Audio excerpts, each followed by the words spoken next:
Hello दोस्तों, कैसे हैं आप सब? आई होप आप लोग अच्छे होंगे, मस्त होंगे और अपनी पढ़ाई ज़बरदस्त तरीके से कर रहे होंगे दोस्तों। देखिए, हम लोग देख रहे थे जीएस संगम की बुक देख रहे थे, जिसमें हमने जो है जैन धर्म, बौद्ध धर्म ये सारी चीज़ें कवर कर ली हैं। यानी हिस्ट्री हमारी जो है एंशिएंट हिस्ट्री हमने आधी आधी से ज़्यादा कवर कर ली है दोस्तों। अब हम आज देखेंगे भागवत संप्रदाय एवं ब्राह्मण ग्रंथ। इसमें देखिए पीवाईक्यू है दोस्तों, बहुत ही बेहतरीन तरीके से दिया हुआ है सारी चीज़ें। हम वही डिस्कस करेंगे, ठीक दोस्तों? तो देखते हैं, हम लोग आगे बढ़ते हैं। लिखा है कि एक पौराणिक कथा के अनुसार वह देवता जिसने दशाश्वमेध घाट पर किए जाने वाले दशाश्वमेध यज्ञ के दौरान 10 घोड़ों की बलि दी थी, वो थे भगवान ब्रह्मा। कौन थे? भगवान ब्रह्मा। यूपी पुलिस में आया क्वेश्चन है। हिंदू पौराणिक कथाओं के अनुसार महाकाव्य रामायण में भगवान श्री राम अयोध्या के शासक थे, जो उनकी राजधानी थी कौशल थी। कल भी हमने इस पर डिस्कस किया था कि अयोध्या की राजधानी क्या थी? कौशल थी। अगला है भगवत गीता मूलतः भारत महाभारत का अंश है, तो ये किसका है? भीष्म पर्व का है। अगला है नागार्जुन कोंडा शहर की स्थापना किसने की? इक्ष्वाक राजवंश ने की है नागार्जुन कोंडा शहर की स्थापना। मंडन मिश्र शिष्य थे, तो कुमारिल भट्ट के शिष्य थे। अगला है तुम्हारा अधिकार कर्म पर है, फल की प्राप्ति पर नहीं, यह कहा गया है, तो कहाँ कहा गया है? भगवत गीता में कहा गया है। यूपीपीएससी में पूछा गया क्वेश्चन है। मोक्ष के साधन के रूप में ज्ञान, कर्म और भक्ति को समान महत्व है, तो ये कहाँ दिया गया है? भगवत गीता में दिया हुआ है। देखिए, ये मोस्ट इंपोर्टेंट क्वेश्चन है, कई बार एग्जाम में आया है, ध्यान से देखेंगे। भागवत धर्म से संबंधित प्राचीन अभिलेखीय साक्ष्य मिलता है, तो हेलियोडोरस का बेस नगर अभिलेख है, जो एमपी में पड़ता है दोस्तों। अगला है आदि शंकराचार्य द्वारा स्थापित जो 4 मठ थे, वो कहाँ कहाँ है? तो देखिए, ज्योतिषी मठ है, फिर द्वारका है गुजरात में, ये उत्तराखंड में है। पुरी जानते ही हैं, श्रृंगेरी जो है तमिलनाडु में। तो ये इतने हैं, आपको याद रखने हैं दोस्तों, इंपॉर्टेंट है। ठीक, श्रृंगेरी कहाँ है? तमिलनाडु में है दोस्तों क्या, कि कर्नाटका में है? देख लीजिएगा आप लोग, जहां आपको लगेगा। देखिए, नयनार की अगर हम बात करें, शैव धर्मानुयायी है। कौन है? शैव धर्मानुयायी। एक ब्रह्मांडीय नर्तक के रूप में भगवान मतलब हिंदू भगवान शिव का चित्र है, जो तांडवम नामक अपने दिव्य नृत्य का प्रदर्शन करते हैं। तो नटराज है, ये तांडव मतलब रूप का प्रदर्शन करता है। किसका? तांडवम, यानी तांडव का। ठीक। अगला है त्रिमूर्तियों में सृष्टिकर्ता देवता होने के बाद भी आजकल देवता की पूजा बहुत कम की जाती है, तो ब्रह्मा, यानी ब्रह्मा देवता की पूजा कम की जाती है दोस्तों। भारत में केवल एकमात्र मंदिर है राजस्थान में। अगला प्रारंभिक भक्ति आंदोलनों में से एक नयनारों के नेतृत्व में हुआ, जो कि भक्त थे किसके? शिव के। देखिए, नयनार जो थे शिव के भक्त थे, और अलवार जो थे दोस्तों वो विष्णु के भक्त थे। ठीक, ये चीज आप समझ के चलिएगा, दक्षिण भारत का है, इंपॉर्टेंट भी है। लिखा है पशुपत संप्रदाय के प्रवर्तक थे, तो ये कौन थे? लकुलीस थे। कौन थे? लकुलीस, इंपॉर्टेंट है, याद रखेंगे। अगला, दक्षिण भारत के कुछ अंश में भगवान विष्णु को भगवान वेंकटेश्वर के नाम से भी जानते हैं दोस्तों। आप मंदिर सुने होंगे, वेंकटेश्वर भगवान के मंदिर, तो आप समझ जाएंगे। और ये है कहाँ दोस्तों? वेंकटेश्वर राष्ट्रीय उद्यान भी है। कहाँ है? तो ये आंध्र प्रदेश में पड़ता है। ठीक, जैसे पापीकोंडा है, वेंकटेश्वर है, तो ये सब कहाँ मिलेगा आपको? राजीव गांधी है, तो ये सब तीनों जो है कहाँ है दोस्तों? तो आंध्र प्रदेश में। याद करा दूं? देखिए कैसे याद करना है। देखिए, राजीव राजीव में है जीव। अगर जीव हमारे मान लीजिए पैर के नीचे कोई जीव आ जाए या हत्या हो जाए, उसकी चींटी कोई भी आ जाए, अगर सोचो दोस्तों, तो अगर जीव की हत्या हो गई तो हमने क्या किया? पाप, यानी पापी कोंडा। ठीक, जीव आ गया तो हमने पाप कर दिया, यानी पापी कोंडा। तो हमें बचाएंगे केवल एक ही भगवान उस पाप से, वेंकटेश्वर भगवान, यानी भगवान विष्णु। ठीक दोस्तों, तो तीनों याद कर लीजिएगा। अब देखिए, ये हम ट्रिक से हमेशा बताता हूँ दोस्तों, ये केवल मैंने ही ट्रिक बनाई है, आज तक मैंने किसी को देखा नहीं है बताते हुए। ये मैंने ही सोचा है दोस्तों, रियल बता रहा हूँ, क्योंकि मतलब ऐसे मैं जब पढ़ रहा था मुझे याद नहीं हो रहा, तो मैंने इसकी ट्रिक ही बना दी। देखिए, मैंने कहा था राम के जो अनुज हैं वो दोस्तों विशिष्ट हैं। क्या है? विशिष्ट है, हमेशा उनके साथ रहते हैं, यानी विशिष्टाद्वैतवाद। बल्लभाचारवाद, अगर हम बात करें बल्लम, जैसे बल्लभा है, तो देखिए यहाँ पुष्टि मार्ग दिया है, लेकिन अगर यहीं पे दिया होता शुद्ध द्वैतावाद, क्या दिया हो? शुद्ध द्वैतावाद, तो वो भी सही था। ठीक, शुद्ध द्वैतावाद। ठीक, यह समझिएगा। और अगर देखिए माधवाचार्य, तो देखिए बात को समझिएगा, ये जो शंकर भगवान थे, यानी शंकराचार्य, यहाँ शंकर केवल लिखा, तो शंकराचार्य अद्वितीय थे दोस्तों। अद्वैत यानी अद्वितीय थे। ठीक, अद्वैत मतलब ये एक को मानते थे दोस्तों, दो को नहीं मानते थे। ठीक, अद्वैत यानी दो नहीं, एक, ओनली एक। अगर हम बात करें माधवाचार्य, तो माधवाचार्य जो है द्वैतवाद हो जाएंगे। ठीक, एक है निम्बकाचार्य, द्वैता द्वैतवाद है दोस्तों, वो उसमें 2 बार है द्वैता द्वैतवाद। ठीक, उसमें 2 बार है, क्योंकि निम्बकाचार्य बड़ा है, ये छोटा है। तो ये इस तरह हमें याद करना है, और ये बाकी सिंपल दिया हुआ है। सॉरी यार, देखिए ये बाकी सिंपल दिया हुआ है दोस्तों। ठीक, एक सेकेंड, देखिए अब हम वीडियो काटेंगे नहीं दोस्तों, जो भी हुआ उसके लिए क्षमा चाहते हैं यार। देखिए अगर हम बात करें यहाँ पे, क्योंकि इससे पहले मैंने एक बार कट कर दी है, थोड़ा मतलब गड़बड़ हुआ हल्का-सा तो कर दिया था, लेकिन इससे टाइम मेरा बहुत चला जाता दोस्तों। अगर हम बात करें दोस्तों यहाँ देखिए देवता हैं और पहचान करने के लिए तो शिव त्रिशूल से संबंधित है, विष्णु चक्र लिए रहते हैं, गणेश जी रस्सी एवं फंदा लिए होते हैं, सरस्वती वीणा। ठीक? दोस्तों देखिए हम थोड़ा जल्दी कवर करें ताकि बुक बहुत मतलब बड़ी है, तो हम सोच रहे हैं एंशिएंट हिस्ट्री आज कंप्लीट हो जाए हमारी ना, तो 3 वीडियो हम पूरी तरह से एंशिएंट हिस्ट्री कंप्लीट कर लेंगे। रामानुज की बात करें तो देखिए हमने कहा राम के अनुज विशिष्ट है, 2 बार क्वेश्चन आया है। देखिए यहाँ पे वल्लभाचार्य यानी वल्लभ से यानी बल्लम, जो घर में साँप को मारने वाला बल्लम एक होता था, नुकीला इस तरह होता था, इसके आगे लकड़ी का रहता था और ये आगे जो है लोहे का रहता था। तो ये बिल्कुल शुद्ध है, दो लोहे का शुद्ध द्वैतावाद, यानी शुद्ध द्वैतावाद बल्लम से वल्लभाचार्य। और निम्बकाचार देखिए द्वैताद्वैत, निम्बकाचार द्वैताद्वैतवाद, माधवाचार द्वैतवाद, रामानुज विशिष्ट द्वैतवाद। तो ये कई बार पूछता है एग्जाम में, आज भी पूछता रहता है, सिंगल पूछ लेगा मिलान करने के लिए। तो ये हमेशा के लिए मैंने ऐसा तरीका बनाया कि कभी मेरा नहीं गलत होता दोस्तों, और आप लोगों को भी मैंने 3-4 बार बताया, अगर ध्यान दिए होंगे तो। अब देखते हैं मौर्य साम्राज्य इंपॉर्टेंट है दोस्तों। लिखा मौर्य राजवंश की स्थापना मगध में हुई, जो वर्तमान में पड़ता है बिहार के नाम से जानते हैं। मौर्य राजवंश के अंतिम शासक कौन थे? बृहद्रथ थे। वह व्यक्ति जिसका नाम देवनाम प्रियदर्शी भी था, मौर्य सम्राट अशोक है दोस्तों। अगला है चंद्रगुप्त के पुत्र, जिन्होंने 298 से 272 ईसा पूर्व के बीच शासन किया था और संपूर्ण भारत में साम्राज्य को बढ़ाया था, तो वो कौन थे? बिंदुसार थे। नगर पालिका प्रशासन की एक विस्तृत प्रणाली की स्थापना के लिए सबसे प्रसिद्ध राजा कौन थे? तो राजा चंद्रगुप्त मौर्य थे दोस्तों। अगला है मौर्यकालीन भारत के विवरण वाली इंडिका के लेखक कौन है? तो मेगास्थनीज है। इंडिका के लेखक कौन है? मेगास्थनीज है, याद रखेंगे दोस्तों। अब दोस्तों देखिए आपको ये सब पढ़ना पड़ेगा। और मौर्य साम्राज्य मतलब इतनी शक्तिशाली क्यों थी? तो देखिए मौर्य अर्थव्यवस्था मुख्य रूप से निर्भर थी, तो कृषि अर्थव्यवस्था पर निर्भर थी। उस समय दोस्तों कृषि का बहुत सारा, आप बताइए गंगा के आसपास का जो क्षेत्र है, जैसे मान लीजिए कोसी आई, बाढ़ लेकर आई बिहार में, लेकिन अभी ये कोसी जब चली जाएगी तो दोस्तों ये 7-8 जो महीने होंगे ना, बहुत उपजाऊ भूमि होगी। इसके अगल-बगल जो क्षेत्र होगा वो बहुत उपजाऊ होगा, क्योंकि नई मिट्टी लाएगी, ठीक? लेकिन कोसी कुछ ज़्यादा हो जाती है दोस्तों, बिहार में मैं देख रहा हूँ शॉर्ट वगैरह, तो मतलब शॉर्ट मैं वैसे देखता नहीं हूँ दोस्तों, लेकिन वो सामने आ जाता है, तो मान लीजिए देख लेता हूँ कभी, तो 2-3 शॉर्ट मैंने देखे थे। उसमें क्या है, उसमें नदी मतलब बहुत उफान मतलब मार रही है, उसमें घर के घर बहे जा रहे हैं, टूटे जा रहे हैं, ये सारी चीज़ें। तो वो मतलब बहुत ज़्यादा हानिकारक है दोस्तों। लेकिन जैसे इलाहाबाद वगैरह क्षेत्र में आता है, तो देखोगे जब मतलब पानी हटने लगता है, तो उसके आस-पास जो उपजाऊ मिट्टी बहुत हो जाती है, तो उसमें खरबूज, तरबूज ये सब अभी सीज़न आ जाएगा, मतलब इधर आएगा ना उधर बोने वाला, तो उसमें बहुत सारी चीज़ें लौकी, तोरई और ये सब वगैरह-वगैरह, कद्दू आपको खूब नज़र आएगा। तो ये चीज़ हो जाएगा क्योंकि वो उपजाऊ बहुत रहती है, केला के लिए, धान के लिए और जो है अभी गेहूँ वगैरह, तो ये सब मतलब मोस्ट इम्पोर्टेंट हो जाती हैं, नदियों के किनारे के जो क्षेत्र होते हैं। अगर हम बात करें दोस्तों यहाँ पे ये चीज़ समझ आया ना, अगला देखिए अगर बात करें तो अशोक के प्रधान शिलालेखों में सबसे बड़ा शिलालेख 13वां शिलालेख है, कलिंग के बारे में बताता है। अशोक के आक्रमण के दौरान कलिंग यानी पूर्वी प्रांत की राजधानी क्या थी? तोसली थी दोस्तों, क्या थी? तोसली थी। कल मैंने कलिंग के नरेश के बारे में भी बताया था, खारवेल, राजा खारवेल। इनका उल्लेख क्या था? हाथी गुम्फा, दोनों पूछा गया है, याद रखेंगे। के बीच तक्षशिला शहर स्थित है, तो सिंधु और झेलम के बीच में पूछा गया क्वेश्चन, इंपॉर्टेंट है दोस्तों। देख सकते हैं कि मतलब कैसे क्वेश्चन पूछ लिया। अब तक्षशिला शहर तो मान लीजिए पाकिस्तान में है, पाकिस्तान में तो कई नदियां बहती हैं, अब लेकिन सिंधु और झेलम होगा, ये याद रखेंगे। सम्राट अशोक का शिलालेख कलिंग पर उसके विजय का उल्लेख करता है, तो 13वां शिलालेख है दोस्तों। अगला है अशोक का सिंह चतुर्मुख स्तंभ शीर्ष जो है सारनाथ में है, सारनाथ का एक स्तंभ है दोस्तों। आगे अगर हम बात करें, चंद्रगुप्त मौर्य के इस प्रसिद्ध राजनीतिक सलाहकार को जाना जाता है, तो चाणक्य या विष्णुगुप्त के नाम से। बताने की इसमें कोई जरूरत नहीं है, बिल्कुल ईजी है। देखिए अगला क्वेश्चन आया है कि अशोक का वह शिलालेख जिसमें ब्राह्मी लिपि का प्रयोग नहीं किया गया है, सहबाजगढ़ी दोस्तों।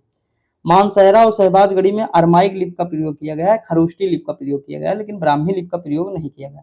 आप खरोष्टी याद रखेंगे, इसमें खरोष्टी लिपि का प्रयोग किया गया, ठीक। सहबाजगढ़ी और मानसेरा दो पाकिस्तान में मिले हैं और दोनों में खरोष्टी लिपि का प्रयोग किया गया। अगर हम बात करें दोस्तों क्या, तो मौर्य कला का सर्वोत्तम प्रतिमान क्या है? तो स्तंभ दोस्तों। अशोक के साम्राज्याधीन राजधानी नहीं थी, तो ये कौन थी? कामरूप। असम जो है इनके साम्राज्य के अधीन नहीं था। बृहद सांची स्तूप संबंधित है मौर्य काल से। पाटलिपुत्र में स्थानांतरित होने से पहले कई वर्षों तक मगध की राजधानी राजगृह थी। आगे अगर हम बात करें, लोधिया नंदनगढ़ स्तंभ में स्थित है, तो चंपारण स्थित है दोस्तों। मौर्य सम्राट ने लगभग जो है 287 से 268 231 ईसा पूर्व के अपने शासनकाल के दौरान शिलाओं और स्तंभों पर अपने लेख उत्तीर्ण करवाए, तो अशोक ने। सम्राट अशोक का पितामह कौन था? तो चंद्रगुप्त मौर्य थे दोस्तों। अगर हम बात करें, स्थल आधुनिक गुजरात में स्थित है, जहां अशोक के शिलालेख जो है अवस्थित है, वो गिरनार है दोस्तों। अगर हम बात करें लगभग 260 ईसा पूर्व मौर्य सम्राट ने कलिंग को जीतने के लिए एक सैन्य अभियान का नेतृत्व किया, तो कौन था? अशोक था दोस्तों। अशोक के अधिकांश शिलालेख भाषा में थे, मतलब प्राकृत भाषा में थे, जबकि उपमहाद्वीप के उत्तर पश्चिम में पाए गए शिलालेख आरंभिक और यूनानी भाषा में थे। मौर्य शासन के दौरान प्रांत को कर्नाटका में सोने की खान का केंद्र माना जाता है, तो सुवर्णगिरी है दोस्तों, ये याद रखेंगे, इंपॉर्टेंट है दोस्तों। अगला सिलेकस निकेटर सुने ही होंगे आप नामक यूनानी शासक था, जो मेगास्थनीज को चंद्रगुप्त मौर्य के दरबार में भेजता है। ये भी पूछता है कि किसके दरबार में मेगास्थनीज आया। देखिए मैं आपको याद करा दूं, देखो मेगास्थनीज को याद कर लिए, मैग्नीज को, मैग्नीज हमारे यहाँ मिलती है ना, और मैग्नीज कहाँ मिलती है? पृथ्वी के नीचे, यानी वो क्या रहते? गुप्त रहते, क्या गुप्त। बस आपको ये याद रखना कि चंद्रगुप्त द्वितीय पे नहीं जाना है, मौर्य पे जाना है, ये आपका काम है। लेकिन शासक मैं याद करा सकता हूँ, मेगास्थनीज, चंद्रगुप्त, मौर्य हो जाएंगे। ठीक, अब जैसे अशोक के समय कौन आए दोस्तों? डायनोसियस आए। कौन है अशोक के समय? कौन है? डायनोसियस। देखिए डायमेट्रियस, डायमेट्रिक, मतलब ऐसे डायमेट्रियस और ऐसे हैं, अभी आगे आएंगे तो बताएंगे। अशोक के समय डायमेकस आए, ये भी मैं जो है आपको अभी याद करा दूंगा, डायमेकस। और एक और है दोस्तों डायमेकस, और कौन से हैं? नहीं, अशोक के समय डायमेकस नहीं आए, ये आए हैं। इनके समय बिंदुसार के समय डायमेकस आए हैं, और अशोक के समय कौन आए हैं अभी आगे बताएंगे दोस्तों, मेरे दिमाग में नहीं है, लेकिन ट्रिक है मेरे दिमाग में पूरी। बस अशोक का मतलब वो याद नहीं आ रहा मुझे, बाकी ट्रिक है। जैसे बिंदुसार में देखिए दोस्तों कौन आए, बिंदुसार के समय बता दूं, डायमेकस आए। कौन आए? डाईमेकस। तो देखिए जब हम कोई डाई करते हैं, देखिए डाई लिखा है आगे, यहाँ मेकस लिखा, तो हम ये डाई करें या मेकअप करें तो हम कैसे करते हैं? बिंदु बिंदु करते हैं। कैसे करते हैं? बिंदु बिंदु बिंदु बिंदु बिंदु, यानी बिंदु से बिंदुसार हो जाएगा। ये हम डाई और मेकअप कर रहे हैं, ठीक, इस तरह। तो इस तरह हम याद कर सकते हैं आराम से, तो याद रख लीजिएगा। तो दो मैंने बता ही दिए दोस्तों, कम से कम 18-20 मुझे पता है ट्रिक से, तो मैं आपको आराम से बता सकता हूँ, लेकिन बस थोड़ा सा टाइम दीजिएगा, जैसे जैसे आगे बढ़ेंगे अभी तो हम बता देंगे, ठीक। दिमाग में हमारे है, लेकिन जो है मुझे याद नहीं आ रहा बिल्कुल। देखिए अगर हम बात करें यहाँ पे देख लेते हैं, कलिंग जीतने के लिए सैन्य अभियान किया तो अशोक ने ही किया, 260 ईसा पूर्व। दोस्तों सात शायद आपको 261 अगर मिले कहीं तो ज्यादा बेटर है, 261 सही है, ठीक बिल्कुल। बाकी पूछा गया लगभग लगा है, इसीलिए आगे दोस्तों। अगला है अशोक के अधिकांश शिलालेख जो है भाषा में है, तो प्राकृत भाषा में है, जबकि वो महाद्वीप के उत्तर पश्चिम में जो है, देखिए ये यहाँ थे हम लोग। मेगास्थनीज जो है यूनानी राजदूत था दोस्तों। देखिए मौर्य शासक अशोक द्वारा निर्मित सारनाथ जो सिंह चतुर्मुख है से बना है, तो बलुआ पत्थर से दोस्तों बना है। अगर हम आगे बात करें तो 326 ईसा पूर्व भारत पर आक्रमण करने के लिए सिकंदर ने सबसे पहले जो है सिंधु नदी को पार किया था। मध्य प्रदेश में भगवान बुद्ध के सम्मान में सम्राट अशोक द्वारा बनवाया गया बौद्ध स्मारक कौन सा है? तो सांची का स्तूप है। सांची का स्तूप का निर्माण किसने कराया? अशोक ने कराया। बौद्ध धर्म से संबंधित प्रख्यात भवन संरचना धम्मेक स्तूप का निर्माण मूलतः वंश के शासनकाल के दौरान कराया गया, तो ये मौर्य वंश के शासन के दौरान। लिखा बौद्ध संरचना धम्मेक स्तूप कहाँ पर है? तो ये सारनाथ में दोस्तों। तृतीय बौद्ध परिषद का आयोजन करवाया गया, तो अशोक के द्वारा कराया गया। आगे अगर हम बात करें, अशोक तर्क सिद्ध रूप से प्रारंभिक भारत के सबसे प्रसिद्ध शासक थे, जिसने कलिंग पर विजय प्राप्त की के वे पोते थे, तो चंद्रगुप्त मौर्य के पोते थे दोस्तों। ऐतिहासिक ग्रांड ट्रंक रोड का निर्माण कई शासकों द्वारा कराया गया था। मौर्य वंश के शासन काल के दौरान इसे कहा जाता था, तो उत्तरापथ कहा जाता था। क्या कहते थे? उत्तरापथ कहते थे। अगला है कि कलिंग युद्ध की हिंसा को देखकर प्रतिशोध लेने की सोच रखने वाले अशोक जो है, सम्राट अशोक का हृदय परिवर्तन हुआ और वे एक स्थिर चित्र और शांति प्रिय सम्राट के अनुयायी थे, तो बौद्ध धर्म के अनुयायी थे। अगला चंद्रगुप्त मौर्य के गुरु कौन थे? तो विष्णुगुप्त थे। कौन थे? विष्णुगुप्त थे। अगला क्वेश्चन दिया है, उदयन ने मगध की राजधानी को शहर से हटाकर पाटलिपुत्र में स्थानांतरित किया, तो कौन सा? राजगीर। देखिए पुस्तक मेगास्थनीज में लिखी है किसने? इंडिका लिखी है दोस्तों। किसने? इंडिका लिखी है। मेगास्थनीज ने क्या लिखा? इंडिका लिखा। अगर हम बात करें अशोक के प्राचीनतम प्राप्त अभिलेख जो है लिपि है, तो ब्राह्मी लिपि है उनकी। अगला है कि मौर्य प्रशासन के अध्यक्षों के विभिन्न विभागों में अधीक्षकों के रूप में उल्लिखित है, तो कौटिल्य। दोस्तों कौटिल्य ने 18 जो है मतलब विभाग टोटल बताए हैं प्रशासन में, ठीक। तो इनका हम देखेंगे, ये मोस्ट इंपोर्टेंट है दोस्तों, कई बार पूछा गया है क्या। देखिए लिखा, सम्राट अशोक ने बौद्ध धर्म के आदर्शों के प्रचार के लिए धर्म प्रचारकों को दूर दराज के स्थानों तक भेजा। तो इसमें कहा गया है कि जो इनके बेटे हैं वो कौन थे? पुत्र महेंद्र और पुत्री जो है संघमित्रा। ये कहाँ भेजे थे इनको? श्रीलंका भेजे थे। इतनी बड़ी थ्योरी केवल बना दी है, लेकिन सिंपल क्वेश्चन है।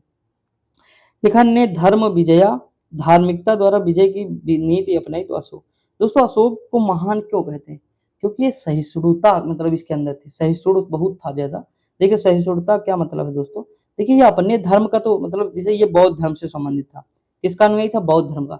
लेकिन इसने कभी ना हिंदू धर्म को परेशान किया, न जैन धर्म को, न भागवत मतलब किसी भी धर्म को परेशान नहीं किया दोस्तों, समझे कि नहीं, शांति से रहने की बात की है। जबकि और देखेंगे कि जैसे जितने भी अभी मुगल काल में हम जाएंगे या मतलब उसमें जाएंगे, तो अकबर एक है, अकबर को भी कहते हैं दोस्तों, सहिष्णुता वो भी था, मतलब वो ज्यादा मतलब उस पर बल नहीं देता था, जो जिस धर्म में है ठीक है, अपना रहे उसमें, खुश रहे, मस्त रहे, तो वैसे है दोस्तों। लेकिन और बाकी शासकों में आप देखेंगे तो जैसे होड़ मची रहती थी, मतलब कन्वर्ट कराने की या मतलब अपने धर्म के प्रति ज्यादा लगाव रखने की ना, ये चीज। लेकिन अशोक का ऐसा नहीं था, अशोक मतलब सभी धर्मों का सम्मान करता था दोस्तों, ठीक। तो ये सारी, और पूरे भारत को यूनाइट किया। बताइए भारत कितना विविधता वाला देश है दोस्तों, साउथ में कोई लुंगी पहनता है, कश्मीर में कोई जो है कोट पैंट पहनता है, तो ये कितनी विविधताएं हैं, लेकिन उन सभी विविधताओं को साथ में जो है समेटे रहता है, समझे कि नहीं। तो ये चीज है, इसलिए इसे कहते हैं द ग्रेट।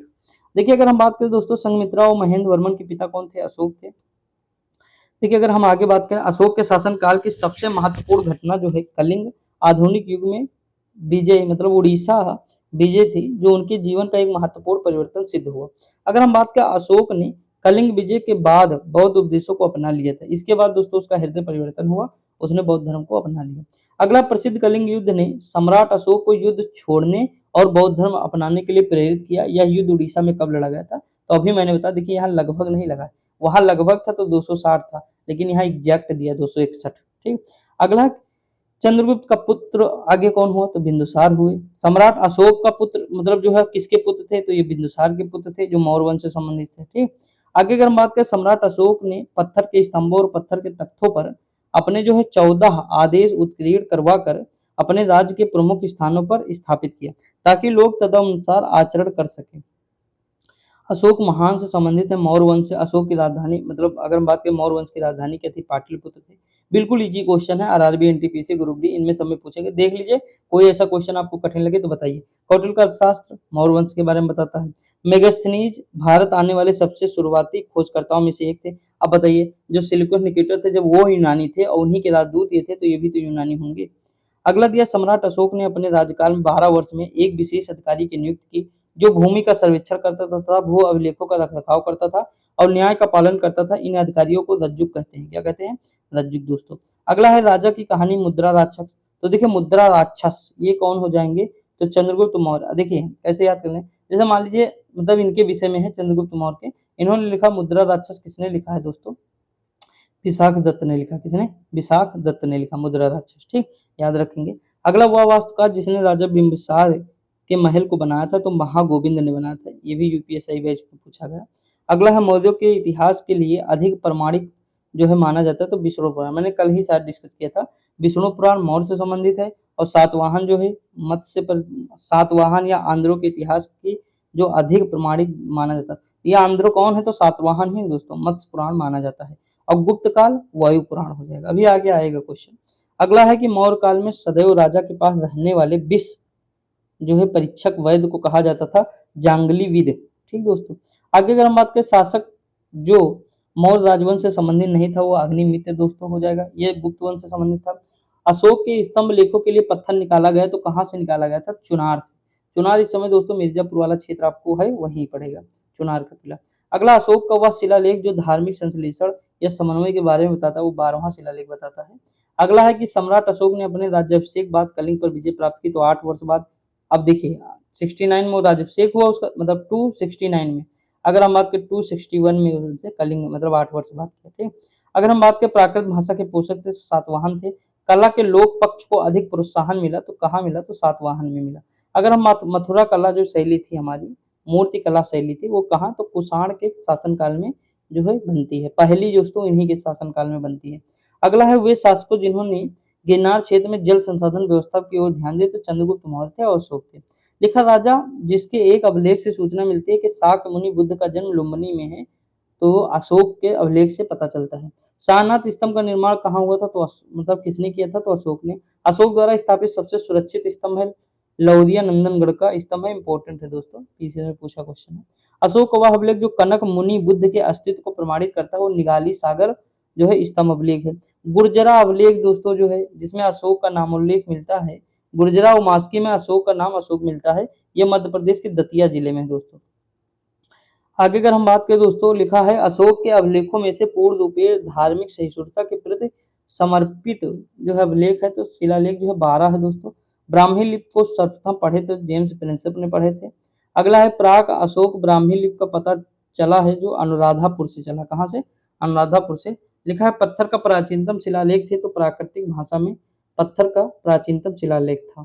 अगर हम बात करें अपने साम्राज्य के उत्तर पश्चिम में उत्कीर्ण राजज्ञाओं के लिए अशोक ने लिपियों का प्रयोग किया था तो वो अरमाइक व ग्रीक एवं खरोष्टी लिपि थी। इलाहाबाद में अशोक स्तंभ सूचना प्रदान किया तो समुद्रगुप्त के बारे में। अगला है फाहियान भारत में आया था तो 333 एडी में आया था, सॉरी 399 में दोस्तों ये फाहियान आया था। ठीक, हर्षवर्धन के शासनकाल में आया था फाहियान, नहीं फाहियान उनके समय आया, हर्षवर्धन के समय तो होनसांग आया ना। देखिए तरीका समझिए, हा से हर्षवर्धन, हा से होनसांग। ये चंद्रगुप्त मौर्य जो है द्वितीय थे ना, चंद्रगुप्त विक्रमादित्य, उन्हीं के शासनकाल में आया था फाहियान। अगर हम बात करें अशोक का समकालीन तुर्मय राजा कौन था तो मिस्र था दोस्तों। मकदूनिया में अशोक का समकालीन राजा कौन था? एंटीगोन गोनटास था। टालेमी और फिलाडेल्फस जिसके साथ अशोक के राजनय संबंध थे जो है शासक था वो मिस्र का था दोस्तों। देखिए टालमी दोस्तों कब आया, जैसे टालमी एक लेखक है, आप देखे होंगे टालमी की पुस्तक में। टालमी तो वो दूसरी शताब्दी में आया, समझ में आया कि दूसरी शताब्दी में। पहली शताब्दी में प्लिनी आया। देखिए जब हम पहली बार प्लेन बैठेंगे तो हमें बड़ा मजा आ रहा था, तो पहली बार यानी पहली शताब्दी हो जाएगा। अगर हम बात करें प्लेनी तो प्लेन हो जाएगा, मतलब सॉरी प्लेन को याद करेंगे प्लेनी से, ठीक, प्लिनी प्लिनी इस तरह। ठीक? अगर हम बात करें दोस्तों देखिए टालमी, तो जब दूसरी बार हम बैठेंगे तो हम टाल देंगे यानी टालमी, हमने टाल दिया यानी टालमी हो जाएगा, तो दूसरी शताब्दी में आए थे। अगला एक इतिहासकार के अनुसार शिलालेखों में अशोक ने जिस धर्म का प्रतिपादन किया वह मुख्यतः है फ्लीट। अगला दिया है कि आधुनिक देवनागरी लिपि का प्राचीन रूप क्या है तो ब्राह्मी लिपि हो जाएगा। किसने सहिष्णुता उदार और करुणा के त्रिविध आधार पर राजधर्म की स्थापना की तो अशोक। सांची का स्तूप बनाया तो अशोक ने बनवाया। ब्राह्मी लिपि का प्रथम उद्वाचन उत्कीर्ण अक्षरों में किया तो स्तंभों पर। अगला है कि बुलंदी बाग प्राचीन स्थल है तो कौन सा? पाटलिपुत्र का। अगर बात करें मौर्य काल में तक्षशिला के प्रसिद्ध शिक्षा केंद्र के द्वार खुले तो वो ब्राह्मण क्षत्रिय वैश्य के लिए। मौर्य काल में दंड विधान थे तो काफी कठोर थे। कालसी प्रसिद्ध है तो अशोक के शिलालेखों के कारण कालसी जो है प्रसिद्ध है। चंद्रगुप्त मौर्य ने अपने अंतिम दिन व्यतीत किए थे तो श्रावण बेलगोला में किए थे। अशोक का वह अभिलेख जिसमें धार्मिक सहिष्णुता के सिद्धांत की बात कही गई है तो शिलालेख 12 हो जाएगा। चंद्रगुप्त मौर्य की मृत्यु के बाद अशोक जो है मौर्य साम्राज्य के सिंहासन पर बैठा तो बिंदुसार हो जाएगा। अंतिम मौर्य सम्राट की हत्या के लिए जिम्मेदार था तो पुष्यमित्र शुंग था। मौर्य सेना के प्रशासनिक कार्यों की जिम्मेदारी सदस्यों को सौंपी गई तो 30 दोस्तों 30 सदस्यों को सौंपी गई।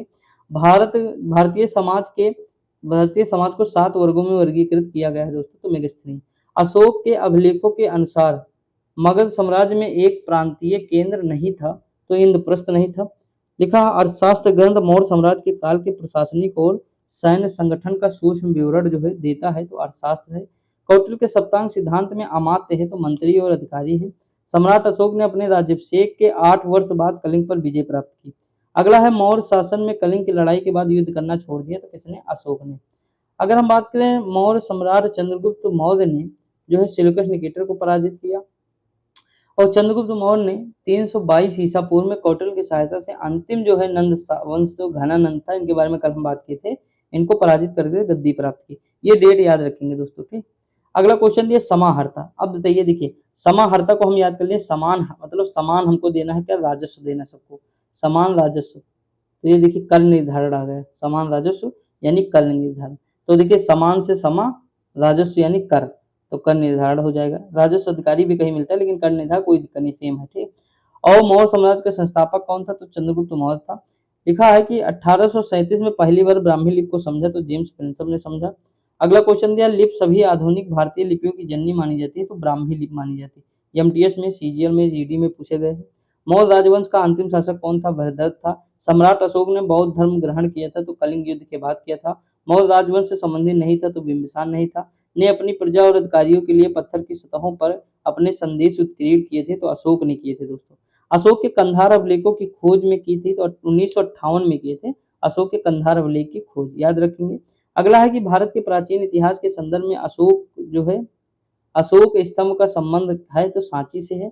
अगला है कि चंद्रगुप्त मौर्य ने कौटिल्य की सहायता से मगध में के साम्राज्य को उखाड़ फेंका और 322 ईसा पूर्व में गौरवशाली मौर्य साम्राज्य की स्थापना की तो नंदू ने।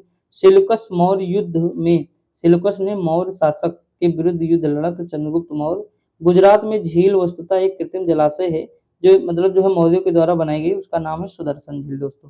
अगला, अशोक को आरंभिक भारत का सर्व प्रसिद्ध शासक माना जाता है जिन्हें जो है कलिंग के तटीय उड़ीसा में विजय प्राप्त, यानी कलिंग पर विजय प्राप्त करने।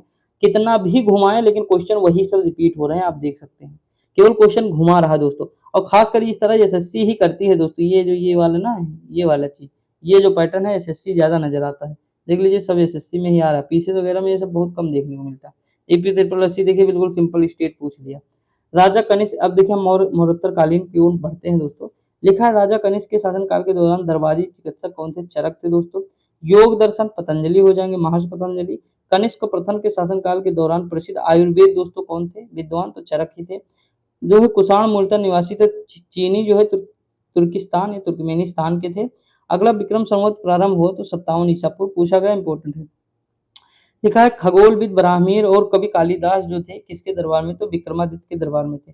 भारतीय राजवंश ने अपने शासकों को जो है चित्र वाले सिक्के जारी किए तो सातवाहन ने। देखिए ये चित्र वाले सिक्के यहाँ पर पता है, या सोने वाले, मतलब वो सॉरी सी सीसा वाले, कौन से? सीसा वाले सिक्के, तो ये ही जारी किए सातवाहन दोस्तों। अगर हम बात करें कनिष्क वंश से संबंधित था तो कुषाण वंश हो जाएगा। शक युग आरंभ हुआ था तो जो है देखिए ये कई बार पूछा अपना, क्योंकि हेवी कैलेंडर है, तो 78 ईसा पूर्व है। मिलान करने को आ जाएगा कभी कभी, तो अब देखेंगे। दिखा और देखिए अभी ये दिखाएंगे हम, पीसीएस में मिलान करने को कई बार पूछा है, और लेकिन वहीं से देखिए अलग अलग क्वेश्चन बना दिए। ऐसा नहीं दोस्तों, पीवाईक्यू आप सॉल्व कर लेंगे, आपके बहुत सारे क्वेश्चन तो ऐसे एग्जाम में हो जाएंगे। और ये मैं कह सकता हूँ, अभी देखेंगे आप खुद ही तब समझ में आएगा। अगला, कुषाण राजाओं में सबसे मशहूर थे तो कनिष्क थे दोस्तों, ये तीसरे शासक थे। अगला है देखिए विमकुटफिशस, कुजुलकुटफिशस, फिर कनिष्क आते हैं। अगला, ईसा पूर्व शताब्दी की शुरुआत में कुषाणों ने भारत की उत्तर पश्चिम सीमा पर अपना अधिकार स्थापित किया तो पहली बार। अगला, उड़ीसा के उदयगिरी में हाथी गुम्फा अवलेख कलिंग के राजा खारवेल, कितनी बार मैंने बताया है और कितनी बार पूछा गया क्वेश्चन है। कालिदास के मालविकाग्निमित्रम नामक नायक जो अग्निमित्र था वो पुष्यमित्र का पुत्र था। मैंने बताया था ना ये किससे संबंधित नहीं था, मौर्य काल से संबंधित नहीं था। ऊपर क्वेश्चन देख चुके थे, और यहाँ क्वेश्चन देखिए फिर वही चीज घुमा दिया है, थोड़ा पूछ लिया है, तो ये गुप्त वंश से संबंधित है। अगला हम बात करें सिमुक्त कौन से सातवाहन के संस्थापक थे? सिमुक्त। उसके बाद कारदमक क्षत्रपों ने अति दुर्लभ सिक्के प्रचलित किए तो ताम्र धातु। अशोक के द्वितीय अभिलेख में उल्लेख नहीं तो सातवाहन का उल्लेख नहीं दोस्तों। अगर हम आगे बात करें खारवेल के विषय में जानकारी का स्रोत क्या है, तो हाथी गुम्फा अभिलेख है। राजवंशों में सबसे पुराना राजवंश सातवाहन है। मौर्यों के बाद दक्षिण भारत में सबसे प्रभावशाली जो है राज्य था तो सातवाहन ही थे दोस्तों। गौतमी पुत्र सातकर्णी मूवी है, सातवाहन पे ही बनी है, देख सकते हैं दोस्तों, साउथ की है, बहुत तगड़ी है। अगला है सातवाहनों के राजधानी और स्थिति जो है कहाँ है? अमरावती। अगला है कनिष्क के सारनाथ बौद्ध प्रतिमा अभिलेख की तिथि है तो है 81 ईस्वी सन में है। अगला है बुद्ध के सिक्कों पर अंकन है तो कनिष्क, यानी मतलब जो अंकन हुआ तो इन्हीं के समय हुआ बुद्ध का सिक्कों पर अंकन दोस्तों। मैंने बताया ना बुद्ध की पहली मूर्ति इन्हीं के शासनकाल में बनती, कनिष्क मतलब कुषाणों के समय, और मथुरा शैली में बनती है। अगला, उत्तर व उत्तर पश्चिमी भारत में सर्वाधिक संख्या में तांबे के सिक्के जारी किए थे तो किसने? कुषाणों ने। काव्य शैली के प्राचीनतम नमूना अभिलेख में मिलता है तो काठियावाड़ के रुद्रदामन में।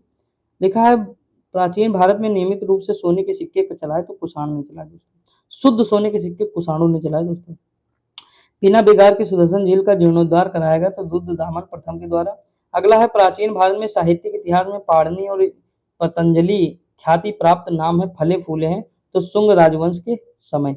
अगला क्वेश्चन दिया विक्रम संवत प्रारंभ हुआ है तो 58 ईसा पूर्व में। महाभाष्य के लेखक पतंजलि जो है समसामयिक थे तो पुष्यमित्र शुंग हो जाएंगे। लिखा है विक्रम एवं शक संवतों में अंतर या वर्षों में है तो 135 वर्ष का है। अगला है पुष्यमित्र जो कि अंतिम मौर्य सम्राट बृहद्रथ के सेनापति थे, ने राजा की हत्या कर दी और एक नए राजवंश की स्थापना की। उसका क्या था नाम था? तो सुमंत था। अगर कुषाण शासक इतिहास में बौद्ध धर्म के महान संरक्षक के रूप में प्रसिद्ध है जिन्होंने चतुर्थ बौद्ध संगति का आयोजन किया है वो कौन थे? कनिष्क थे। अगला दिया है कि निंगथौजा राजवंश द्वारा भारत के मणिपुर राज्य पर शासन किया गया। किस पे? मणिपुर। शुंग वंश का संस्थापक कौन था? पुष्यमित्र था दोस्तों। अगला क्वेश्चन दिया उड़ीसा में उदयगिरी की पहाड़ियों में हाथी गुम्फा शिलालेख का उत्कीर्ण करवाया तो खारवेल ने करवाया। अगला क्वेश्चन दिया विक्रम संवत आरंभ हुआ तो 57 ईसा पूर्व में आरंभ हुआ। एका ब्राह्मण प्रयुक्त होता है गौतमीपुत्र सातकर्णी दोस्तों। अगला क्वेश्चन है डायमेट्रियस हिंद यूनानी हो जाएगा, रुद्रदामन शक हो जाएगा, और उसके बाद गोंडो फर्नीज पहलो हो जाएगा, विम यानी कुषाण जो कुषाण हो जाएगा। देखिए ये इंपॉर्टेंट है दोस्तों, इस तरह के क्वेश्चंस आर पीसीएस में बहुत, देखिए पीसीएस वगैरह में ना इजी क्वेश्चन पूछते नहीं दोस्तों। पीसीएस में 50% क्वेश्चन तो इजी रहते हैं जो सब बच्चे करते हैं, 50 से 60%। उसके आगे फिर हिला पाना बहुत मतलब मुश्किल होता चला जाता है ना, तो ये चीज होता है। आरओ में तो बहुत कठिन, पीसीएस से भी कठिन जीएस तो आरओ में आती है दोस्तों।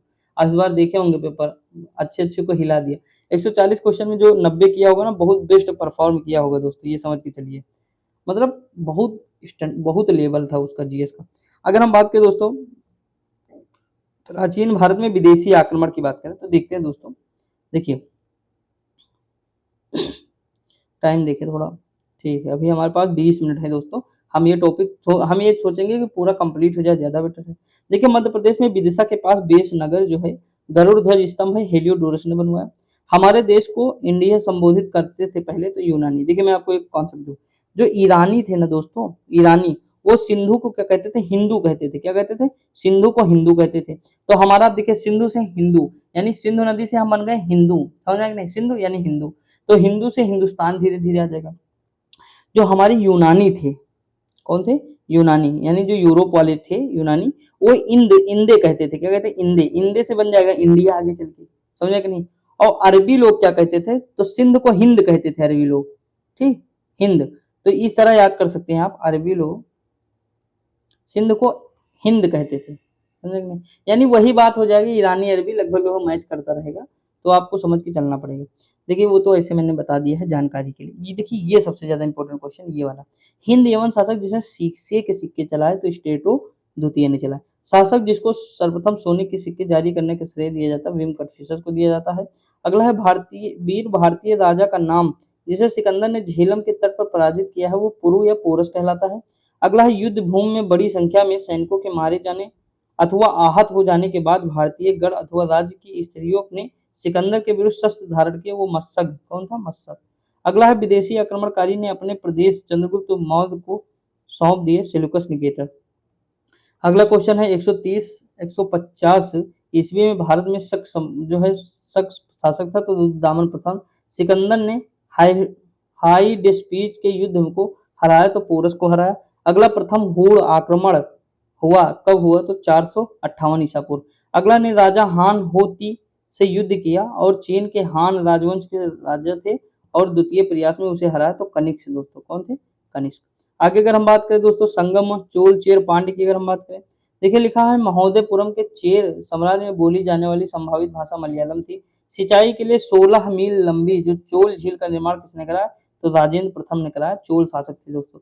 चोल अभिलेखों के अनुसार जैन सभाओं को दान देने वाली भूमि क्या कहलाती थी, पल्लिछांदानम, ठीक, क्या लिखा है, पल्लिछांदम दोस्तों, याद रखेंगे। संगम साहित्य की रचना जो हुई किस भाषा में, तमिल भाषा में हुई। लिखा है कि चोल शिलालेख से अतिरिक्त गुरुकुल के अनुरक्षण हेतु प्रदान की गई भूमि को कहा गया है तो साला भोग कहा गया। क्या कहा गया, साला भोग। देखिए ये ज्यादा इंपॉर्टेंट है, आरआरबी एनटीपीसी वगैरह में देखिए कितना पूछा गया दोस्तों, तो ये इंपॉर्टेंट बन जाता है पोर्शन हमारा। वैसे भी हमारा साउथ दोस्तों इंपॉर्टेंट है, बहुत बार पूछता हूँ, चोल चेर पांड्य ये सब हमें पता होनी चाहिए। देखिए अगला क्वेश्चन दिया है राजवंश के दक्षिण पूर्व एशिया में शिपिंग उद्यम स्थापित हुआ तो चोल का। पांड्य की राजधानी क्या थी, मदुरई थी। मदुरई के आसपास के क्षेत्र पर शासन किया और 13वीं शताब्दी में सरगोज थे तो पांड्य थे दोस्तों। अगला दिया है कि पूर्व चोल राजाओं में से सबसे महान कौन थे, तो करिकाल था दोस्तों, बहुत महान था। अगला है चालुक्य राजा ने कन्नौज के राजा हर्ष को पराजित किया तो पुलकेशिन द्वितीय थे, वो चालुक्य शासक थे, एग्जाम में पूछा गया है। प्रारंभिक चेर वंशीय राजाओं ने राज्यों पर शासन किया था, तमिलनाडु व केरल। संगम ग्रंथ तुलकपियम कई बार इंपॉर्टेंट है, किस पर आधारित, तो व्याकरण पर। अगला क्वेश्चन दिया है कि तमिल ग्रंथ जिसे लघुवेद की संज्ञा दी गई है वो कुराल है। अगला है शिल्पाधिकारम के लेखक कौन है, इलंगो, याद कर लीजिए, रट लीजिए। तृतीय संगम हुआ है तो मदुरई में दोस्तों हुआ है। अगला क्वेश्चन है राजा में गुट्टी प्रोलू नामक पुरातात्विक स्थल स्थित है जो एक प्राचीन काल के समुद्री व्यापार केंद्र का प्रमाण प्रदान करता है, वो कौन है, आंध्र प्रदेश। अब देखिए हम पढ़ते हैं चोल चालुक्य पल्लव, ये दक्षिण भारत के इतिहास से थोड़ा देखते हैं। देखिए लिखा है वह शिव मंदिर जिसे चोल शासकों के संरक्षण में नहीं बनाया गया है वो गोंडेश्वर मंदिर है सिन्नार का। नटराज की प्रसिद्ध कांस्य मूर्ति एक उत्कृष्ट उदाहरण है तो चोल कला का है दोस्तों। और नटराज यानी ये तांडवम रूप है भगवान शिव का। अगर हम बात करें दोस्तों यहाँ की, वह राजवंश जो अपने अपने शासन काल में ही अपना उत्तराधिकारी घोषित करते थे वो चोल थे। वह दक्षिण भारतीय राज्य को अपनी नौसैनिक शक्ति हेतु प्रसिद्ध था, तो चोल था दोस्तों। चोल गंगम नामक बृहद कृत्रिम झील किसने बनवाया? तो राजेंद्र ने बनवाया था, राजेंद्र प्रथम। अगला दिया है कि तंजौर में बृहदेश्वर मंदिर का निर्माण किसने करा? राजराज प्रथम ने करा। कई बार एग्जाम में पूछा गया दोस्तों। अगला है चोलों का राज्य किस क्षेत्र में फैला हुआ है? तो कोरोमंडल तट जानते हैं और दक्कन के कुछ भाग में। अगला क्वेश्चन दिया है कि चोल शासकों के शासनकाल में वरियम उद्यान प्रशासन का कार्य देखता था तो टुट्टावारियम देखते थे। देखिए चालुक्यों की राजधानी क्या थी? वातापी थी।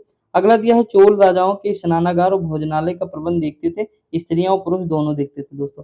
अगला है चोल शासक का नाम बताइए जिसने श्रीलंका के उत्तरी भाग को विजय प्राप्त की? राजराज प्रथम हो जाएगा। वह चोल राजा जिसने श्रीलंका को पूर्ण स्वतंत्रता दी और सिंघल राजकुमार के साथ अपनी पुत्री का विवाह कर दिया, वो है कुलोतुंग फर्स्ट। 72 व्यापारी चीन में किसके कार्यकाल में भेजे गए थे? तो कुलोतुंग फर्स्ट के कार्यकाल में। अगला है दक्षिणी भारत का प्रसिद्ध तक्कोलम का युद्ध हुआ था तो चोल और राष्ट्रकूटों के मध्य इंपॉर्टेंट है। चीनी यात्री जिसने चालुक्यों के शासन काल में चीन और भारत के संबंधों का विवरण किया वो हेनसांग हो जाएंगे। किस वंश द्वारा प्राय महिलाओं को प्रशासन में उच्च पद प्रदान किया? वो चालुक्य हो जाएंगे। अगला है मत्त विलास प्रहसन के लेखक थे तो महेंद्र वर्मन थे। अगला 3वीं शताब्दी में वारंगल प्रसिद्ध था तो लोहे के यंत्रों उपकरणों हेतु। अगला दिया है संस्कृत के कवि और नाटककार कालिदास का उल्लेख हुआ है तो पुलकेशिन द्वितीय के एहोल अभिलेख में। अगला क्वेश्चन दिया एक चालुक्य अभिलेख के तिथि अंकन में शक संवत का वर्ष 556 दिया हुआ है, इसका तुल्य वर्ष क्या है? तो 634 ईस्वी है। ठीक दोस्तों। अगर हम आगे बात करें प्रसिद्ध संस्कृत लेखक दंडिन अलंकृत करते थे तो पल्लव की सभा को करते थे। पल्लव राजा जिसकी उपाधि राज सिंह थी वो कौन थे? नरसिंह द्वितीय थे। अगला है कि तंजौर का बृहदेश्वर मंदिर बना था तो राजा राज के प्रशासन काल में। होयसल साम्राज्य की राजधानी द्वार समुद्र थी। राजा सिंह विष्णु पल्लव वंश के शासक थे। पुलकेशिन प्रथम और पुलकेशिन द्वितीय नामक शासक संबंधित था तो चालुक्य वंश से। पुलकेशिन द्वितीय राजवंश का सर्वाधिक जो प्रख्यात शासक था चालुक्य था। 7वीं 8वीं शताब्दी में बहुत शक्तिशाली हो गए थे। कांचीपुरम की राजधानी क्या थी? पल्लव थी। पल्लव वंश के राजा संस्कृत नाटक की जो है नाटक भी लिखा करते थे महेंद्र वर्मन। चोल राजवंश के अंतिम शासक थे राजेंद्र चोल थर्ड। अगला है चोल राजा ने मालदीव के द्वीपों पर दरियाई विजय प्राप्त की है तो राज राजा। अगला दिया अपनी राजा ने पूर्व एशिया के कुछ हिस्सों को जीतने के लिए नौसैनिक शक्ति का इस्तेमाल किया था तो राजेंद्र चोल थे। अगला है बृहदेश्वर मंदिर जो भगवान शिव को वर्ष 1014 में समर्पित किया गया है वह स्थित है तो तंजाउर में। कहा? तंजाउर में। चोल वंश का शासक जिसने शिवपाद शेखर की उपाधि धारण की वो राजा प्रथम हो जाएंगे। प्रारंभ में कर्नाटक के चालुक्यों के अधीनस्थ कौन थे? तो राष्ट्रकूट थे। लिखा चोल राजा राजराज प्रथम गद्दी पर बैठे थे तो 985 ईसा पूर्व में बैठे थे। 8वीं शताब्दी के मध्य में एक राष्ट्रकूट प्रमुख दंतीदुर्ग ने अपने चालुक्य आधिपत्य का तख्ता पलट करके एक अनुष्ठान करवाया जिसे शाब्दिक रूप से कहा जाता है हिरण्यगर्भ। अगला चोल प्रशासन में गांवों की सदन होती थी जो मुख्य रूप से ब्राह्मणों द्वारा बसाई जाती थी उसे क्या कहते थे? सभा कहते थे। अगला है कि शहर पांड्य राजाओं की राजधानी थी दोस्तों तो मदुरई थी। अगर देखिए इसमें कुछ हम क्या ही बताएं दोस्तों ना, इसको फैक्ट है रट लीजिएगा। सभा और दो प्रकार की ग्राम सभाओं का उल्लेख राजवंश है तो चोल है। एहोल की राजधानी थी तो चालुक्य दोस्तों। रविकीर्ति देखिए रविकीर्ति जो है किसके दरबारी थे? तो कई बार एग्जाम में आया पुलकेशिन द्वितीय। ये कौन थे? तो चालुक्य शासक थे। अगला दिया है कि वंश के शासन के ने चीन के साथ अपने व्यापार को मुक्त करने के लिए मलाया पर आक्रमण किया तो चोल हो जाएंगे। चोल साम्राज्य राजवंश की स्थापना की थी तो विजयालय ने। अगला दिया विक्रमादित्य फोर्थ जो थे जिनके दरबारी कवि बिल्हड़ ने जो है ये जीवनी लिखी थी ये राजवंश से थे चालुक्य दोस्तों। चालुक्य राजवंश ने वातापी में शासन किया और आधुनिक समय में कर्नाटक भारतीय राज्य में है। 12वीं शताब्दी में कर्नाटक में एक नवीन आंदोलन का उद्भव हुआ जिसका नेतृत्व बसवन्ना जो है नामक एक ब्राह्मण ने किया जो प्रारंभ में जैन मत को मानने वाले थे और राजा के दरबार के मंत्री थे वो चालुक्य थे। रानी रुद्रमा देवी राजवंश की प्रसिद्ध शासक थी काकतीय। अगला दिया है कि वादामी वंश की सबसे प्राचीन जो पुरानी राजधानी थी वो चालुक्य राजवंश की थी। श्रीलंका पर विजय प्राप्त करने वाले चोल वंश का सबसे पहला राजा कौन था? राजेंद्र फर्स्ट था। अगला है कि कोलुथु नाडु वल्लू नाडु थिक्कुमकुर भारत के राज्य में प्राचीन काल के अल्पकालिक जो है कौन था? तो केरल का था दोस्तों। आगे अगर हम बात करें यहाँ देखिए मिलान के लिए आ गया है डेट। जब डेट आता है दोस्तों तो सबसे हार्ड क्वेश्चन बन जाता है, स्किप कर देना चाहिए अगर नहीं आपको कोई भी अंदाजा है। देखिए राजराज की कस है तो 985 से 1000 जो है 15 है दोस्तों।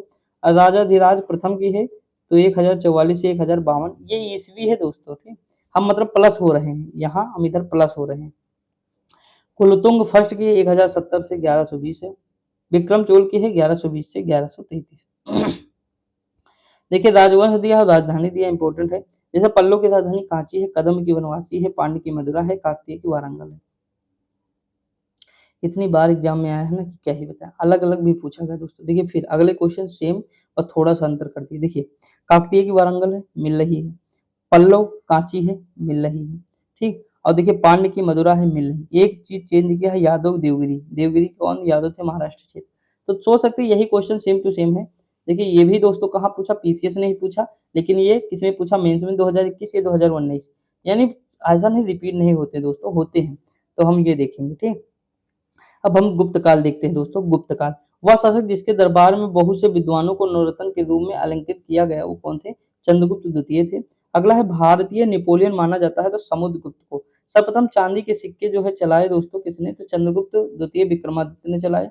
अगला अगर हम बात करें दोस्तों, तो गुप्त काल में बौद्ध धर्म की चित्रकारी का सबसे अच्छा नमूना मिलता है, तो अजंता चित्रकारी। अगला है दूसरे चंद्रगुप्त के कार्यकाल में भारत का दौरा फाहियान ने किया था, मैंने अभी ऊपर जस्ट बताया था। ह्वेनसांग, हर्षवर्धन, फाहियान वो हो जाएंगे। वह शासक जिसके दरबारी कवि हर्षिल थे, तो समुद्रगुप्त दोस्तों। प्रयाग प्रशस्ति मिलती है, इलाहाबाद में है। अगला अगर बात करें भारतीय इतिहास में धन्वंतरी थे, तो दोस्तों ये कौन थे? चंद्रगुप्त विक्रमादित्य की सभा को सुशोभित करने वाले प्रसिद्ध चिकित्सक थे। अगला क्वेश्चन दिया है कि गुप्त काल की प्रसिद्ध महिला शासक कौन थी? तो प्रभा देवी थी, सॉरी प्रभावती गुप्ता थी। प्रयाग प्रशस्ति अभी मैंने जो बताया, इलाहाबाद स्तंभ शिलालेख के रूप में जाना जाता है, हमें उपलब्धियों के बारे में बताता तो समुद्रगुप्त।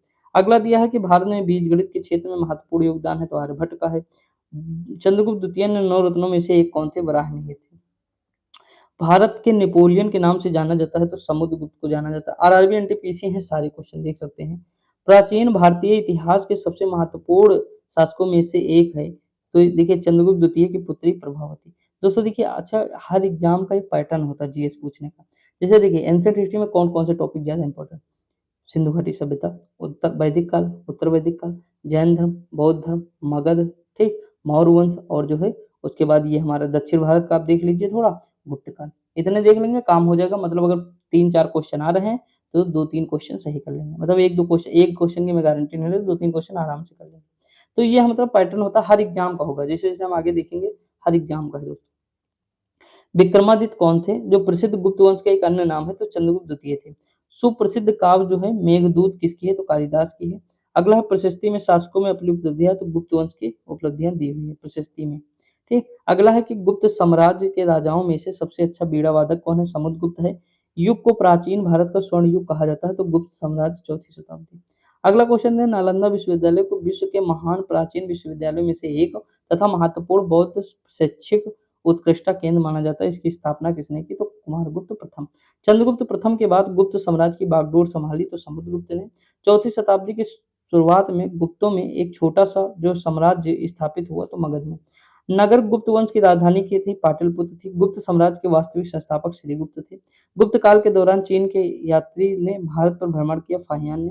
अगला है कि चंद्रगुप्त द्वितीय ने गुप्त साम्राज्य का ईसवी में गुजरात का एक विस्तार कर लिया, तो 390। अगला क्वेश्चन दिया है, भीतरी स्तंभ शिलालेख गुप्त साम्राज्य के शासनकाल के समय की है, जो संबंधित है तो स्कंद गुप्त से। अगला क्वेश्चन दिया, मंदसौर प्रशस्ति जो है उपलब्धियों का विवरण जो है प्रस्तुत करता है, तो कुमारगुप्त प्रथम। शक विजय के संदर्भ में सबसे प्रबल जो है सबसे सबल प्रमाण जो है नरेश की रजत मुद्राएं हैं, तो चंद्रगुप्त द्वितीय है। रजत सिक्के जारी करने वाला प्रथम गुप्त शासक कौन था? तो चंद्रगुप्त द्वितीय था। भारत का नेपोलियन के नाम से जाना जाता था, तो समुद्रगुप्त को। कई बार एग्जाम में पूछा गया है, ये सब तो आम बात है दोस्तों। शक विजेता जाना जाता है, तो चंद्रगुप्त द्वितीय, यही विजय पाया था दोस्तों उस पे। गुप्त शासक जिन्होंने होड़ों पे विजय पाई, तो स्कंदगुप्त ने। ये सब पूछा जाता है। जैसे ही देखिए गुप्त काल में जो स्वर्ण मुद्रा थी उसे क्या कहते हैं? दिनार। जो तांबे की मुद्रा थी उसे क्या कहते थे? मासक। ठीक, एक और मुद्रा थी दोस्तों, वो चांदी की थी, ये सोने की थी। 3 मुद्रा थी, मैंने बताया था, मेरे माइंड से वो स्किप है इस समय, लेकिन फिर भी देखिए दोस्तों कुछ चीजें होती है कि मुझे तुरंत नहीं पता रहती, सच बता रहा हूँ। लेकिन जब हम ऑप्शन देखते हैं, जब हम क्वेश्चन कोई करता हमसे या मतलब पूछता है, तो दिमाग में तुरंत आ जाता है। लेकिन नहीं, अब जैसे मैंने बताया 20 मुझे कम से कम मतलब वो पता है, जो मतलब यात्री भारत आए, ठीक, और उनका मतलब बहुत अच्छे से पता है कि इनके शासनकाल में ये लोग आए, फलाने धमकाने। लेकिन अब जब क्वेश्चन सामने हमारे जस्ट आएगा, तो तुरंत हम कर लेंगे, तुरंत हम तिथिक बनाएँगे, तुरंत हम चल। जैसे मैंने जहांगीर के आपको 3 याद कराए थे कि नहीं? तो उसी तरह दोस्तों जो है, जैसे आप देखेंगे कि शाहजहाँ के शासनकाल में पीटर मुंडी आए, मनुची आए, ठीक? ट्रेवनियर आए, और एक और थे, मतलब 3-4 लोग थे। तो दोस्तों देखेंगे वो 4 लोग किसके शासनकाल में आए? इनके शासनकाल में, शाहजहाँ के। जहांगीर के शासनकाल में 3 लोग आए, तो वो भी मैंने आपको कराया है। इसी तरह दोस्तों जैसे अशोक के समय आए थे दोस्तों, नाम देखिए डायमेकस हो जाएँगे, उसके बाद डायमेट्रियस ऐसे कुछ मतलब नाम था दोस्तों, मेरे माइंड से आ ही नहीं रहा है। वैसे ही है डायमेकस हो, डायनोसियस सॉरी दोस्तों, अब देखिए आ गया नाम याद। देखिए डायनोसियस, अशोक के समय कौन आए थे? डायनोसियस आए थे। डायनोसिस या डायनोसियस, ठीक इस तरह कर सकते हैं। और डाइमेकस किसके समय आया था? तो बिंदुसार। देखिए दोनों में अंतर है, डाइमेकस। आप कंफ्यूज ना हो इसके लिए मैंने ट्रिक निकाल ली थी। देखिए डाइमेकस यानी हम डाई लगाएंगे और मेकअप करेंगे तो हम बिंदु बिंदु करेंगे यानी बिंदुसार हो जाएगा। अब देखिए यहाँ लिखा डायनोसियस यानी डायन। अब बताइए भैया अगर डायन आपके यहाँ आ जाएगी आपके गांव में तो शोक होगा कि नहीं? शोक यानी अशोक। ठीक, सब लोग शोक में चले जाएंगे पूरा गांव, तो शोक यानी अशोक। आप देखिए कितनी गजब ट्रिक है, कभी भूलेंगे? जीवन में नहीं भूलेंगे दोस्तों, समझे कि नहीं? मैं तो कभी नहीं भूलता, आप भी ना भूलेंगे, आई होप आशा कर सकता हूँ। मैंने आपको बहुत ट्रिक दी है दोस्तों, छोटी-छोटी, मोटी-मोटी यानी हर तरह की मैंने बताई है। बस आप लोगों को पढ़ना रहता है दोस्तों। देखिए मैं कभी-कभी स्पीड बढ़ा देता हूँ अपनी क्योंकि क्वेश्चन बहुत है दोस्तों इस बुक में, बहुत ज़्यादा है। यकीन मानिए 50,000 से कम ना होंगे और ज़्यादा होंगे। मुझे तो पता नहीं लगता है 70-80 हज़ार तो नहीं है, बहुत क्वेश्चन है। ठीक, चलो ठीक है आगे बढ़ते हैं। यहाँ तो आपको याद हो गया ना कई सारे। अब देखिए ये मुद्रा भी याद हो गई। लिखा है गुप्त अभिलेखों में दिनार जो है किसका वाचक है? वह है कांस्य सिक्का। आगे अगर हम बात करें दोस्तों, देखिए अभिलेखों में जो है वो जिसका वाचक है वो कांस्य सिक्का का है, ठीक? वैसे मुद्रा में अलग है। अगला है कि जो है 437 और 38 में मंदसौर अभिलेख दोस्तों में भव्य सूर्य मंदिर का निर्माण कराया तो रेशम बुनकरों की श्रेणी ने कराया। सारनाथ की भूमि स्पष्ट मुद्रा वाली बुद्ध प्रतिमा का अलंकित है गुप्त काल से। प्राचीन भारत में वह वंश जिसके शासनकाल को स्वर्ण युग कहते हैं, गुप्त काल को कहते हैं। राजवंश जो होड़ों के आक्रमण से अत्यंत विचलित था वो गुप्त काल था, ठीक? होड़ सबसे ज्यादा परेशान थे गुप्त काल से, गुप्त के शासकों से। देखिए भाग व बलि एक कर होता था, राजस्व के स्रोत थे दोस्तों। अगला दिया अधोलिखित में गुप्तकालीन स्वर्ण मुद्रा थी तो दिनार थी। देखा भारतीय दर्शन की प्रारंभिक शाखा है तो सांख्य है और सांख्य के दर्शक कौन है? मैंने बताया था मैथ किसे नहीं आती? कपिल को, तो सांख्य दर्शन के कपिल हो जाएंगे। कर्म के सिद्धांत पे संबंधित है तो मीमांसा हो जाएंगे। योग के प्रतिपादक पतंजलि हो जाएंगे।